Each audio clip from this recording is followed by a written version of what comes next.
This is the EUY F6 Fat Tire e-bike. I've had this bike for a little over a month and I've really enjoyed riding this everywhere, especially in the city. My overall impression of this bike has been great and has constantly surprised me the more I ride it. From its compact size, foldable ability, its power, range, and price, I would recommend this to urban riders and first-time e-bikers. It's easy to get a hang of, it's easy to handle, it doesn't break the bank too much, all while having a powerful motor and a large battery. If you're looking for a city bike or your first e-bike, this might be the bike for you.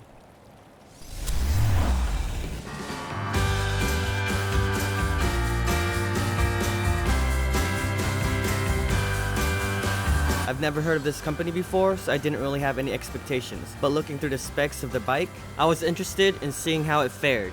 Like with all my videos and product reviews, I do support the products that I feature. Otherwise, I wouldn't spend time making the video in the first place, as it would be a waste of time. Links and additional information talked about in this video are in the description below.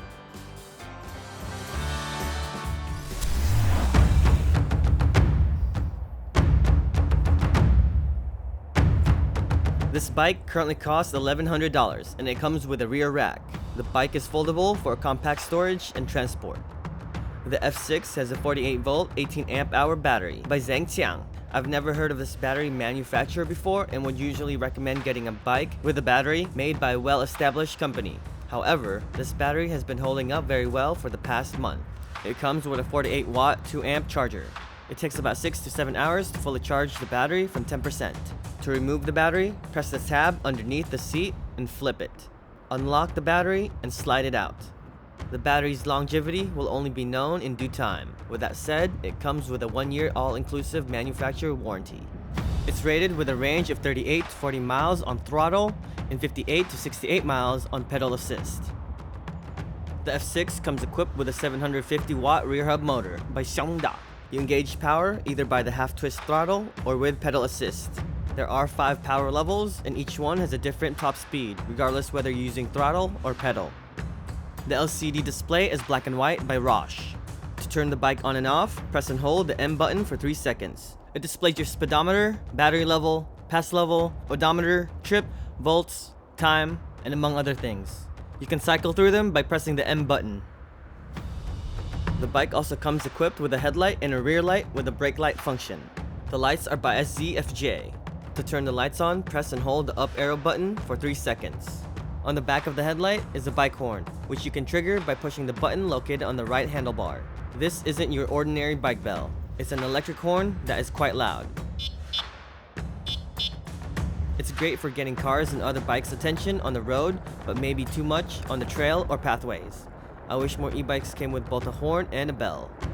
The wire harness is water resistant and well organized, with the whole bike being rated at IPX4 water resistance rating. I did ride it during mild rain and I didn't have any problems, though I still wouldn't recommend riding an e-bike in the rain. Electronics and water just don't mix, unless they're completely waterproof. The F6 is made out of 60/61 aluminum frame. It's a hardtail bike with an adjustable front suspension. The front fork is by Partner Fork. While it's a hardtail bike, it does have a saddle post suspension, and it surprisingly works well. The saddle is by Basic, and now that I've ridden a bike with a seat post suspension, it's hard to go back to a bike without one. And while most stock bike seats are terrible, this seat is surprisingly good, but that might be because of the saddle post suspension. It also comes with plastic front and rear fenders, which I prefer since they're quieter than metal ones, though the front fender was missing upon arrival and had to be sent separately. Moving on to the shoes of the bike, it comes with a 20x4 tires by CST, fitted on aluminum alloy wheels by Navigate. The wheels and spokes are another unique feature on this bike. Instead of the common ones you see in bicycles and motorcycles, you get these 10 spokes paired in 2s. The brake system is mechanical, which is unfortunate. I personally think all bikes should have hydraulic brakes. They work better, they have more stopping power, and are a lot more reliable than mechanical ones, which makes them safer, especially at higher speeds.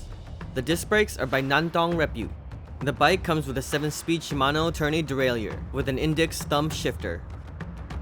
The chain is by KMC with a crankset by Pro Wheels. And the pedals are by No Feiner and are foldable. The bike stands with a single leg spring-loaded kickstand. The handlebar grip is made out of plastic. The stem is also adjustable with measurements to quickly know what height to adjust it to. The overall weight of the bike is 66 pounds with a 300-pound weight capacity.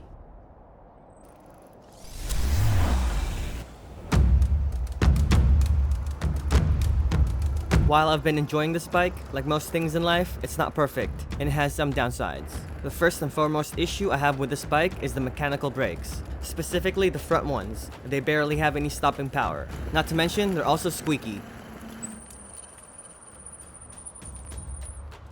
I highly recommend once you get the bike, you take it to a bike shop and have them tune it up. Not just for this bike, but any bike you purchase. From the manufacturer, to the bike shop, to the shipping. Things can go missing, loosen up, or even break. Another issue I had with the front brake system is the rotor. It was bent on arrival, and even after a tune-up, it was still off-centered. This probably contributed to some loss of range as it kept brushing on the brake pads. With the front ones barely working, that just leaves you with the rear brakes. Fortunately, they work. This is a major flaw since you're able to go at higher speeds with an e-bike. Both your brakes need to work. As I mentioned before, all bikes and e-bikes should have hydraulic brakes. They work better and are safer overall. To maximize your stopping power, always brake with both the front and the rear. The battery indicator is measured in percentage, but it's not intuitive or helpful. It fluctuates when switching levels, the rate of your pedaling, or the amount of throttle you're using. I wish it was more constant and more accurate.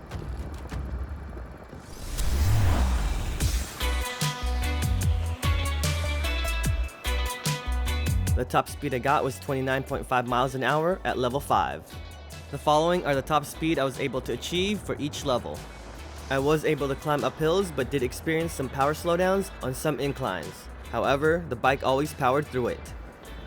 When it comes to power, this thing punches over its class, and because of its short frame and light weight, it's more nimble at higher speeds. The handling has a hint of go-kart feel to it. What I don't like about it is how there's a speed limiter for each pass level even when using throttle. While it makes sense that each pass level has a ceiling when pedaling, you should be able to reach the top speed of the bike regardless of the pass level you're on while using the throttle. The bike has a posted range of 38 to 40 miles on throttle. On my test, at pass level 5 on full throttle, the range I got was 20 to 24 miles, which is way below 38. My riding condition was flat land, mostly on paved roads with some gravel, with varying winds from 0 to 15 miles an hour. So expect to get a minimum of 20 to 24 mile range on this bike going full throttle. As for using pedal assist, the posted range is 58 to 62 miles. I have yet to test this, but I'm sure you can achieve it on ideal conditions with ideal weight capacities and using the lowest pass level. As for casual riding, switching from different pass levels, pedaling, and throttle, I've never got range anxiety riding through town.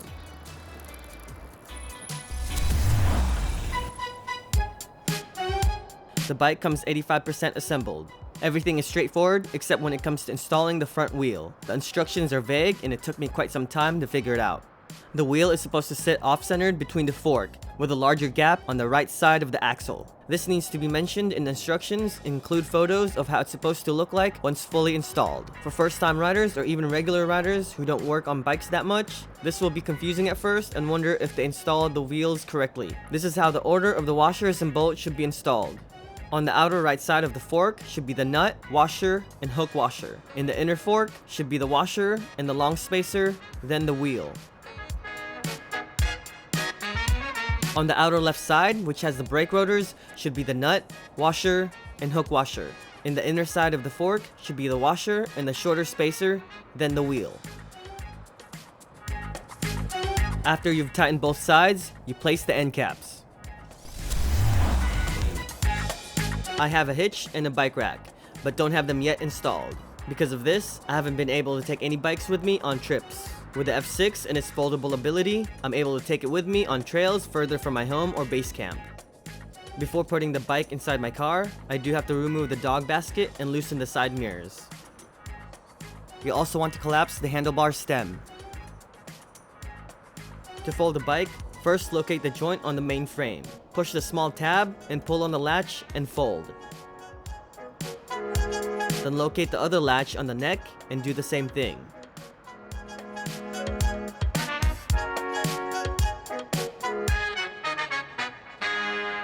You can also fold both pedals. Once the bike is completely folded, you can store it upright or luggage it in your car. While I still recommend getting a bike rack, it's great to have the option of folding your bike and putting it in your back seat.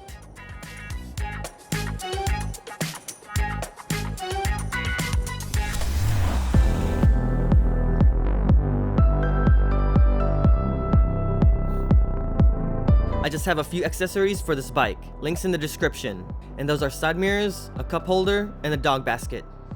I also recommend getting a helmet. The one I recommend is the XNITO eBike helmet. Why I recommend this helmet is it's rated to protect you at speeds up to 28 miles an hour, while regular bike helmets are only rated for 15 miles an hour. They also come with a free lifetime accident replacement. I'll have a video up about this helmet in the near future, so stay tuned.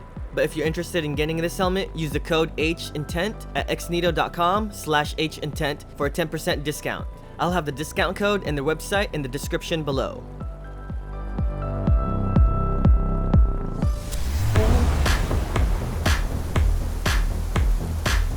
Overall, I've been really impressed with this e-bike. It's a great entry-level e-bike that gives you a good amount of power, range, and is also wallet-friendly. It's a nice long-range e-bike for the urban sprawl, so you won't have to worry much about range anxiety. It's easy to maneuver and get used to, with an upright position for comfort. If you're in the market for an e-bike, I'd add this to your consideration, especially if you're looking for one that doesn't break the bank too much. That's it for this video. Thanks for watching. I hope you guys found it helpful, or at least entertaining. If you want to support the channel, don't forget to like, subscribe, hit the bell button, and share this with someone that might find it helpful. This is Eddie, and I'm out.